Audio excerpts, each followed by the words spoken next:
what I want to tell you about is a long-lost superhero created by Stan Lee that I discovered and how that came about.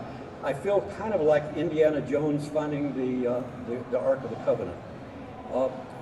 I was the publisher of Marvel Comics back in the late 90s, and yes, I worked with Stan Lee. I worked with a lot of well-known publications over the years.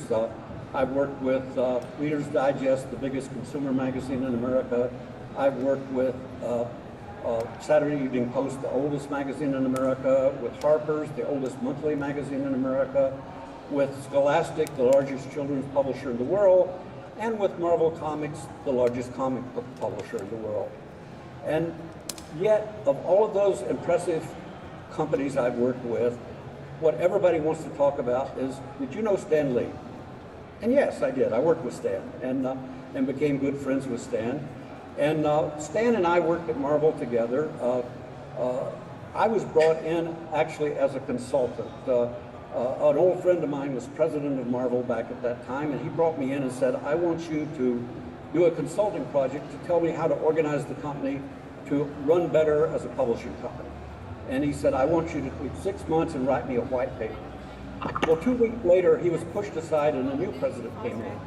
And he said, I don't want you to write a white paper, I want you to be the publisher. And then, in a couple of months before we got the contract signed, he was pushed aside. The next president that came in, he said, sign here and you become the new publisher. Suddenly, in comes running the corporate lawyer who says, you can't sign that. I just looked at Stan Lee's contract, and it specifies that Stan Lee has the title of publisher for life. So they hired me as acting publisher. But after 3 or 4 months working with Stan, Stan called him up and he said, give him the title, he's doing the job. So I was handpicked by Stan to take over as publisher.